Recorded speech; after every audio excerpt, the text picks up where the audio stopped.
Assalamualaikum warahmatullahi wabarakatuh. Perkenalkan, nama saya Haryana, NIM 1931041091, jurusan PJKFC 2019. Jadi saya akan menjelaskan materi tentang rehabilitas. Arti rehabilitas bagi sebuah tes sudah diterangkan dalam persiaran tes, bahwa rehabilitas berhubungan dengan masalah kepercayaan. Suatu tes dapat dikatakan mempunyai taraf kepercayaan yang tinggi jika tes tersebut dapat memberikan hasil yang tepat. Maka pengertian reliabilitas tes berhubungan dengan masalah ketetapan hasil tes, atau seandainya hasil berubah-ubah, perubahan yang terjadi dapat dikatakan tidak berarti. Konsep tentang rehabilitas ini tidak sulit dimengerti apabila pembaca telah memahami konsep validasi. Tuntutan bahwa instrumen evaluasi harus valid menyangkut harapan diperolehnya data yang valid. Sesuai dengan kenyataan, dalam hal rehabilitas ini tentunya tidak jauh berbeda jika validitas berkaitan dengan ketetapan objek yang tidak lain ialah tidak menyimpan data dari kenyataan. Artinya data tersebut benar, maka konsep rehabilitas terkait dengan pemotretan berkali-kali. Instrumen yang baik adalah instrumen yang dapat dengan ajak memberikan data yang sesuai dengan kenyataan.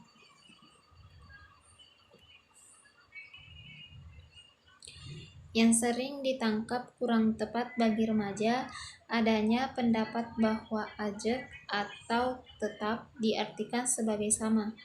Dalam pencerahan evaluasi ini tidak demikian. Ajak tidak tetap tidak harus selalu sama, tetapi mengikuti perubahan secara ajak.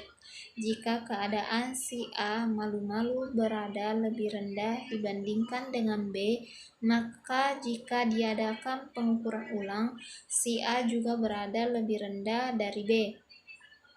Itulah yang dikatakan ajak atau tetap, yaitu sama dengan kedudukan siswa di antara anggota kelompoknya.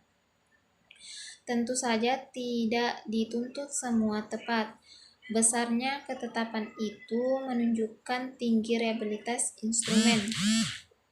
Sehubung dengan rehabilitas ini, secara via B. Anderson dan kawan-kawan menyatakan bahwa persyaratan bagi tes yaitu validitas dan rehabilitas ini penting. Dalam hal ini, validitas lebih penting dan reliabilitas itu perlu, karena menyokong terbentuknya validitas. Sebuah tes mungkin reliabilitas tetapi tidak valid, sebaliknya sebuah tes yang valid biasanya reliable. Hal yang berhubungan dengan tes itu sendiri yaitu panjang tes dan kualitas butir-butir soalnya.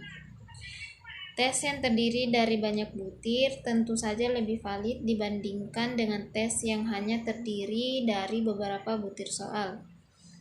Tinggi rendahnya validitas menunjukkan tinggi rendahnya reliabilitas tes. Maka demikian, semakin panjang tes, maka reliabilitasnya semakin tinggi.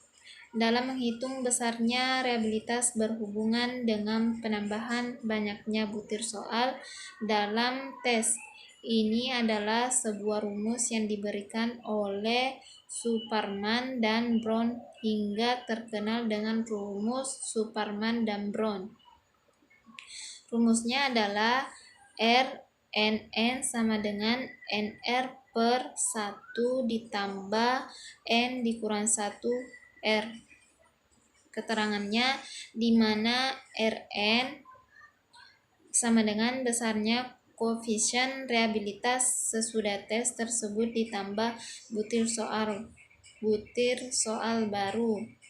N sama dengan berapa kali butir soal itu ditambah, dan R besarnya koefisien reliabilitas sebelum butir soal itu ditambah. Hal yang berhubungan dengan tercoba atau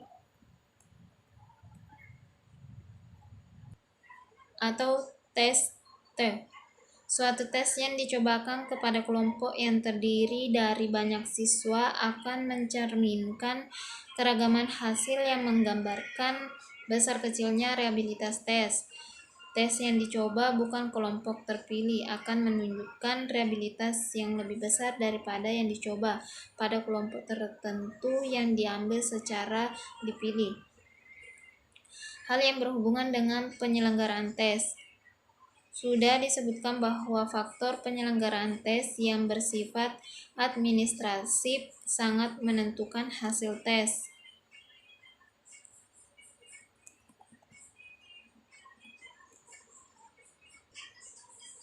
Yang kedua, cara-cara mencari besarnya realitas. Sekali lagi, realitas adalah ketetapan suatu tes apabila diteskan kepada subjek yang sama. Untuk mengetahui ketetapan ini, pada dasarnya dilihat kesejajaran hasil. Seperti halnya beberapa teknik yang menggunakan rumus kolerasi produkti momen untuk mengetahui validasi kesejajaran hasil dalam realitas tes. Kriterium yang digunakan untuk mengetahui ketetapan ada yang berada di luar tes atau konsisten eksternal, dan pada tes itu sendiri konsistensi internal. Metode bentuk paralel atau equivalent.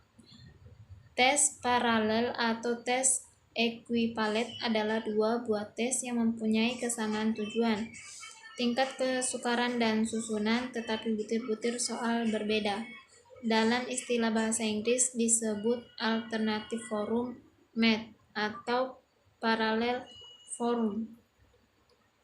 Yang kedua yaitu metode tes ulang, tes relate test moment method.